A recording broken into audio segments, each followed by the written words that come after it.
Et si la puissance ne s'exprimait plus par la conquête mais par l'étouffement?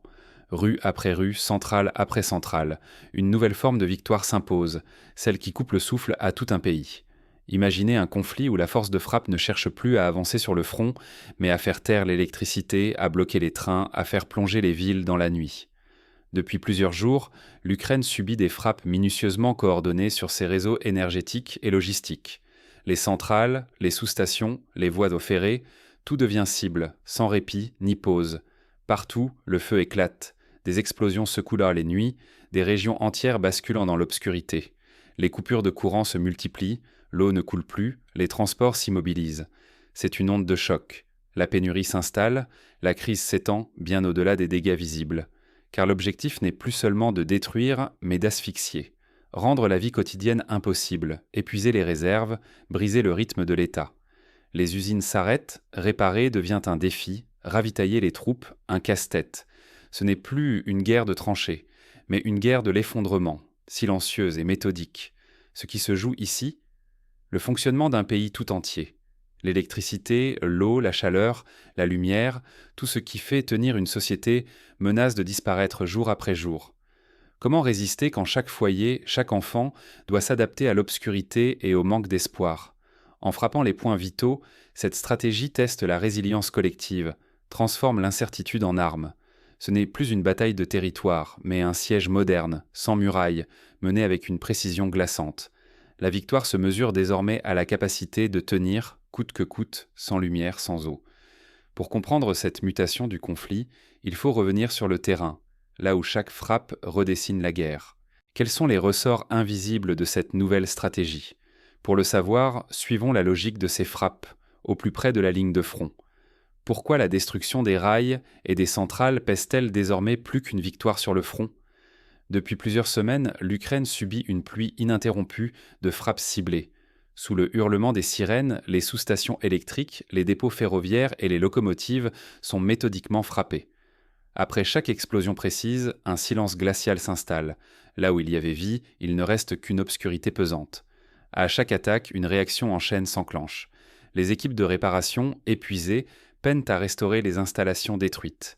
Les wagons s'immobilisent, les rotations de matériel et de troupes se figent, les grandes villes voient l'énergie et la mobilité s'éteindre d'un coup. Ce n'est pas une simple interruption, c'est une paralysie. Rien n'est laissé au hasard. Frapper les centrales thermiques, les lignes à haute tension, les nœuds ferroviaires, il s'agit de cibler les artères vitales du pays, celles qui nourrissent l'économie et permettent la défense. Les détruire, c'est étouffer lentement la nation, bien plus que l'affaiblir ponctuellement. Pour mesurer l'impact, il suffit d'écouter ceux qui restent. Les témoignages s'accumulent, familles plongées dans le noir, chauffage coupé alors que l'hiver approche, files d'attente devant les rares générateurs encore en marche. On ne sait plus quand la lumière reviendra, confie une habitante près de Dnipro. Parfois, il y a de l'électricité quelques minutes, puis tout s'écroule à nouveau. Chaque jour sans courant étire le temps et brise le rythme de la vie. Les commerces ferment, les hôpitaux ralentissent, la production s'arrête, la réparation des machines de guerre devient illusoire. Une fragilité sourde s'empare de la société. Chaque heure sans énergie rapproche la population et l'armée du point de rupture. Mais derrière cette obscurité, il y a plus qu'une offensive classique. Ce qui change tout, c'est la méthode, l'échelle, une stratégie inédite conçue pour briser la résistance sans jamais engager le combat frontal. Face à cette nouvelle donne, la peur s'installe.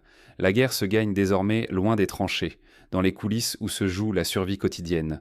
Mais jusqu'où ce siège invisible peut-il aller? Un siège sans mur, où la technologie remplace la force brute. Désormais, les fronts ne se déplacent plus au rythme des tanks, mais au fil des frappes coordonnées, missiles, drones, aviation. Chaque attaque vise une fonction précise, cherchant à paralyser le pays là où il est le plus vulnérable. Cette vague frappe bien au-delà des zones déjà dévastées. L'ouest, Dnipro et des villes jadis épargnées deviennent à leur tour des cibles. Les infrastructures énergétiques et logistiques, longtemps considérées comme sûres, sont désormais exposées et régulièrement touchées. Ce n'est pas seulement la fréquence des attaques qui inquiète, mais la difficulté à réparer. Les stocks de pièces s'épuisent, les ateliers ferment, les équipes de dépannage sont débordées. Chaque nouvelle frappe accélère la dégradation du tissu industriel et logistique, créant un cercle vicieux. L'effet domino est implacable. Une sous-station détruite, c'est un quartier plongé dans le noir, un atelier à l'arrêt, puis un train qui ne part pas. Moins de trains, c'est moins de rotation pour l'armée, moins de vivres distribués, moins de matériel déplacé. Les grandes villes, autrefois au cœur du réseau, se retrouvent progressivement isolées. La population subit la pression. Rations, files d'attente pour le carburant, peur de la nuit sans lumière. Les coupures deviennent la norme, la résilience un réflexe. L'incertitude grignote le moral, aussi bien chez les civils que chez les soldats. Il ne s'agit plus seulement de défendre une ligne, mais de préserver la mobilité, le moral, la capacité de résister. Si la chaîne énergétique cède, tout le reste, mouvement, approvisionnement, espoir, menace de s'effondrer. Voilà l'art de la paralysie ciblée, affaiblir sans jamais occuper. Au cœur de cette pression, comment réagissent ceux qui se retrouvent encerclés? Quels choix restent aux commandants quand chaque ressource compte? Face à l'étau qui se resserre, les décisions sur le terrain deviennent des questions de survie. Dans ce contexte, chaque choix tactique peut tout faire basculer. Et si la guerre de demain ne détruisait plus par le feu, mais par l'érosion silencieuse de la vie quotidienne? Imaginez des ennemis qui s'infiltrent non plus par les failles des murs, mais par celles de l'air, du numérique, du silence. Le siège invisible commence lorsque chaque jour, sans eau, sans lumière, sans chaleur, devient une bataille perdue contre l'épuisement. Regardez Pokrovsk. Ici, pas de colonnes de blindés encerclant la ville, mais la coupure. Plus de ravitaillement, plus de ressources. L'espoir réduit à une étincelle. Les convois qui tentaient en jadis d'apporter un sac de farine ou un bidon de carburant sont désormais traqués par les drones, pulvérisés sur des routes vides. Les routes ferment, les gares s'éteignent, la ligne de front recule, lentement, rongée par la pression du manque. L'arrière, autrefois refuge, devient le nouveau front. Les frappes ne visent donc plus seulement les soldats, mais tout ce qui fait tenir la société, hôpitaux, dépôts, centrales électriques. Le blocus s'installe, méthodique. Chaque coupure, chaque retard dans l'acheminement, chaque explosion sur une voie ferrée est un clou supplémentaire dans le cercueil de la résistance. Des ultimatums tombent, rendez-vous ou soyez effacés. Ceux qui tiennent refusent de l'abandon, mais l'étau se resserre. L'encerclement est total, la reddition devient la seule échappatoire pour éviter l'annihilation. Même les évacuations humanitaires, surveillées, piégées parfois, rappellent que la survie ne distingue plus civils et combattants. Au fil des semaines, l'épuisement gagne chaque couche de la population. Les soldats, privés de relève, de soins, de sommeil, perdent pied avant même que les murs ne cèdent. Le front ne s'effondre pas sous les bombes, mais sous la lassitude, l'abandon, cette certitude glacée que nul ne viendra les sauver. Au-delà des barricades, c'est toute la société qui vacille. La résistance laisse place à la survie. On ne défend plus la ville, on cherche un peu de chaleur, quelques heures d'électricité, de quoi tenir jusqu'à l'aube. Dans les caves, la peur n'a plus d'uniforme. Elle prend la forme du froid, de la faim, de la nuit interminable. Quand la société vacille ainsi, ce n'est plus seulement la force militaire qui s'effrite.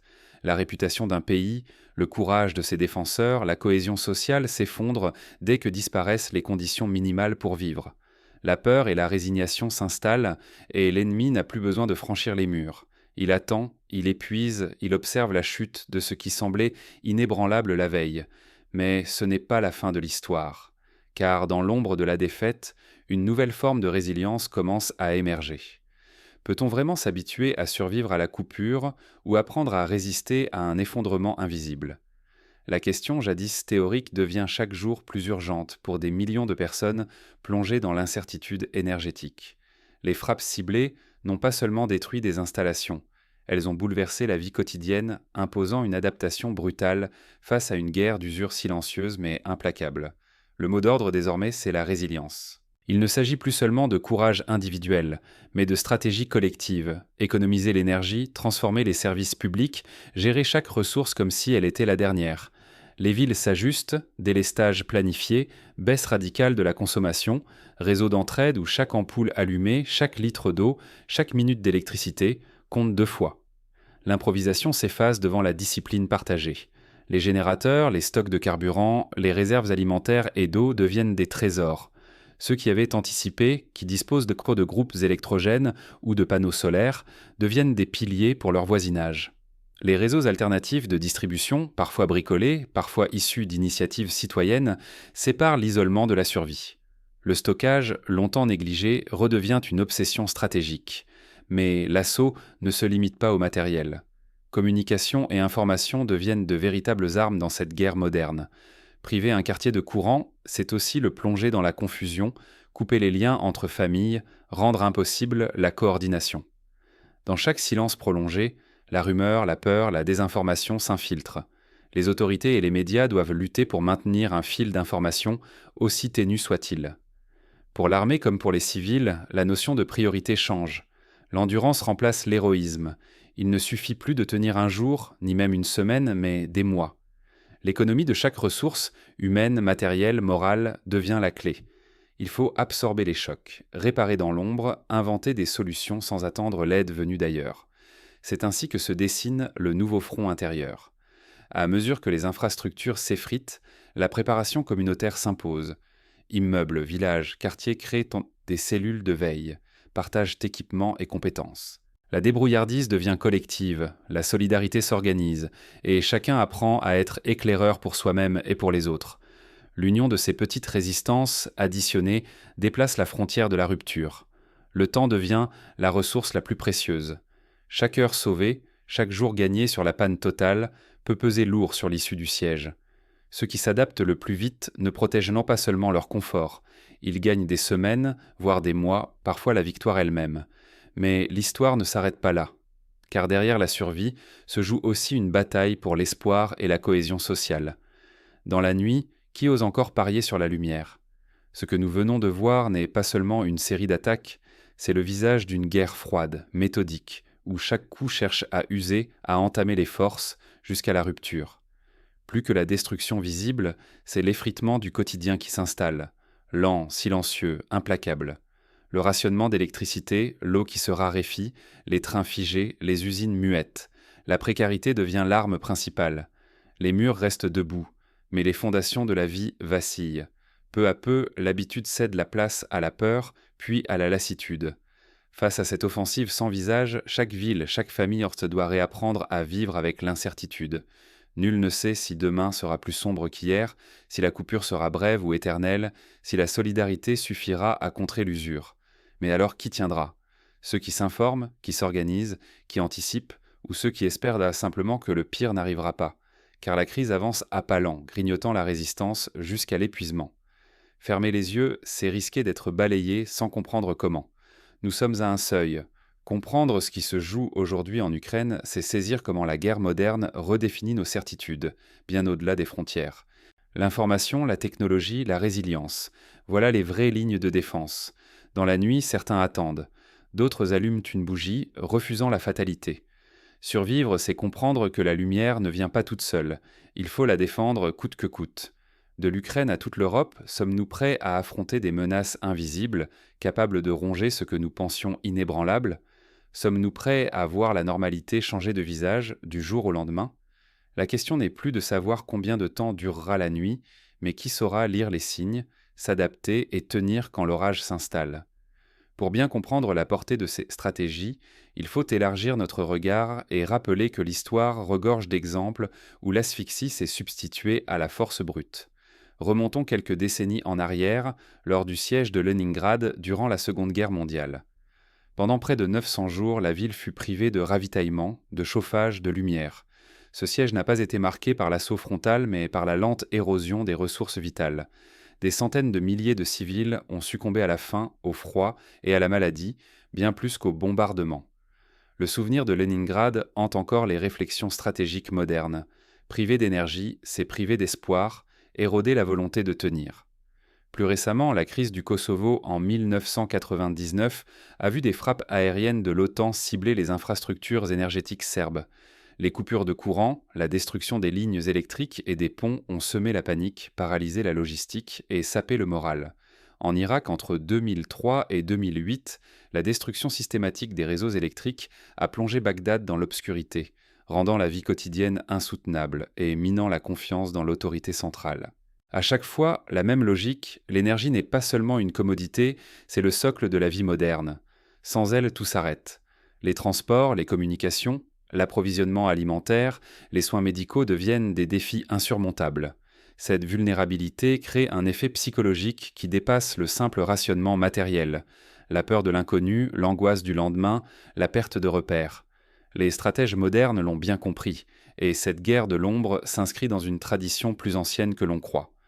Concrètement, comment une société peut-elle s'y préparer ? Voici quelques étapes et exemples pratiques tirés d'expériences récentes et passées. Premièrement, il s'agit d'anticiper la coupure.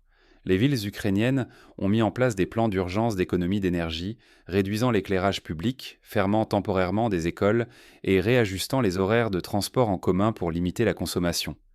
À Mariupol, par exemple, des groupes de voisins se sont organisés pour mutualiser les générateurs et distribuer l'eau potable. Ce sont des gestes simples mais qui font la différence. Stocker des bougies, conserver des aliments non périssables et prévoir des moyens alternatifs de chauffage. Deuxièmement, renforcer la résilience numérique. Lorsque l'électricité devient rare, l'accès à l'information devient vital. Certaines communautés utilisent des radios à manivelle ou à pile pour rester connectées aux alertes et instructions. D'autres développent des réseaux de messagerie locale utilisant les téléphones satellites ou installent des systèmes de panneaux solaires collectifs pour alimenter au moins un point de charge par quartier. Troisièmement, la solidarité communautaire. Durant la tempête Xynthia en France en 2010, des villages entiers se sont organisés en chaîne de solidarité pour distribuer repas chauds, vêtements et abris. Ce principe s'applique à l'Ukraine aujourd'hui. Chaque immeuble, chaque rue peut devenir un microcentre de résistance où l'on partage les ressources, où l'on veille sur les plus vulnérables, où l'on monte la garde contre la désinformation. Quatrièmement, il s'agit de diversifier les sources d'énergie. Alors que l'importation d'électricité devient un casse-tête coûteux, des initiatives voient le jour pour installer des panneaux solaires sur les toits publics ou transformer des bus hors service en points de recharge mobile pour les appareils essentiels. Certaines écoles et hôpitaux investissent dans des batteries de secours, d'autres dans la récupération d'eau de pluie et la purification autonome. Cinquièmement, apprendre à gérer le stress et la fatigue collective. Des psychologues de guerre, souvent bénévoles, interviennent pour offrir un soutien moral. Des ateliers de méditation, des groupes de parole et même des initiatives artistiques sont organisés pour aider à surmonter la lassitude et l'angoisse de la nuit sans fin. Par ailleurs, il faut reconnaître que cette guerre n'est pas seulement matérielle, mais aussi cognitive. Les campagnes de désinformation, les fausses alertes, la multiplication des rumeurs visent à désorganiser, à semer la panique. Face à cela, l'éducation aux médias et la vérification des sources deviennent aussi vitales que la gestion de l'eau ou du carburant. Enfin, la capacité à se relever après l'épreuve dépend de la réactivité de l'État, mais aussi de la société civile. En Pologne, lors des grandes coupures des années 80, les comités de quartier ont joué un rôle clé pour la distribution de vivres et la remontée des besoins urgents vers les autorités. Aujourd'hui, en Ukraine, ces réseaux se reconstruisent à nouveau, tissant une toile invisible de résistance et d'entraide. Le scénario de l'asphyxie énergétique n'est donc pas une fatalité. À chaque étape, des solutions émergent, des alliances se forment et, parfois, des innovations inattendues voient le jour. À Kharkiv, une entreprise a récemment mis au point des lampes LED rechargeables à la main, distribuées gratuitement dans les abris. À Odessa, des boulangeries solidaires, alimentées par des générateurs partagés, distribuent du pain aux familles des quartiers les plus touchés. Mais la route est longue et la tension demeure. Car la guerre moderne, on l'a vu, ne se livre plus seulement sur les champs de bataille, mais dans la routine bousculée, dans la gestion du quotidien, dans la capacité à maintenir l'espoir. La question reste alors suspendue. Jusqu'où pouvons-nous tenir dans l'obscurité ? Sommes-nous capables de bâtir, dans la pénombre, de nouveaux modèles de solidarité, d'innovation et de résilience ? Face à cette épreuve, chaque geste compte. Allumer une lampe, partager une bouteille d'eau, transmettre une information fiable, organiser une veillée de soutien. Ce sont ces micro-actes, répétés des milliers de fois, qui forgent la véritable résistance. L'histoire le montre, de Leningrad à Grozny, de Sarajevo à Alep. La lumière, parfois, ne vient pas d'un réseau électrique, mais de la volonté collective de refuser la nuit. Et si, dans le sillage de la crise ukrainienne, l'Europe tout entière tirait les leçons de cette guerre de l'ombre ?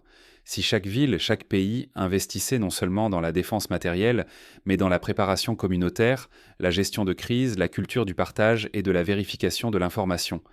La normalité d'hier peut s'effondrer en une nuit.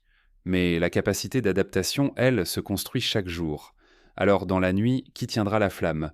Ceux qui sauront s'unir, inventer, transmettre. La guerre moderne n'a pas encore livré tous ses secrets, mais elle a déjà révélé une vérité fondamentale. La lumière, qu'elle soit physique ou morale, ne se défend pas seule. Elle se protège, elle se partage, elle se reconstruit, à chaque aube nouvelle. À nous de choisir à chaque instant de ne pas laisser l'ombre gagner.